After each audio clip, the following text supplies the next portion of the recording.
My name is Lamont Thompson. I'm the area rug manager. And what was the other question? Oh, I've been with the company probably about 13 years, and I've done just about everything except air duct.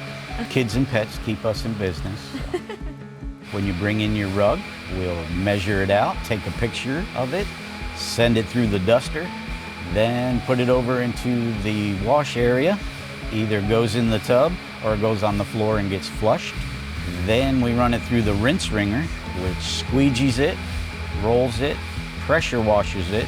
Then we pull it out of there, throw it in the centrifuge, then throw it in the dry room overnight, and it should be dry in the morning.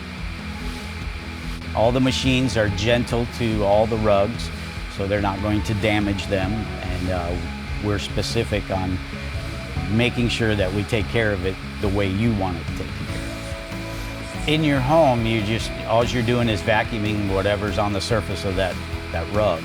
But there's still a lot of soil down deep inside of it that you don't see, that won't come out, and there's really no way to get that out unless you flush it out. That's why we bring it back here to the plant. In the beginning, when we go pick up the rugs, we flip them over, look at them, and discuss that with the customer and point out any concerns that they may have with it.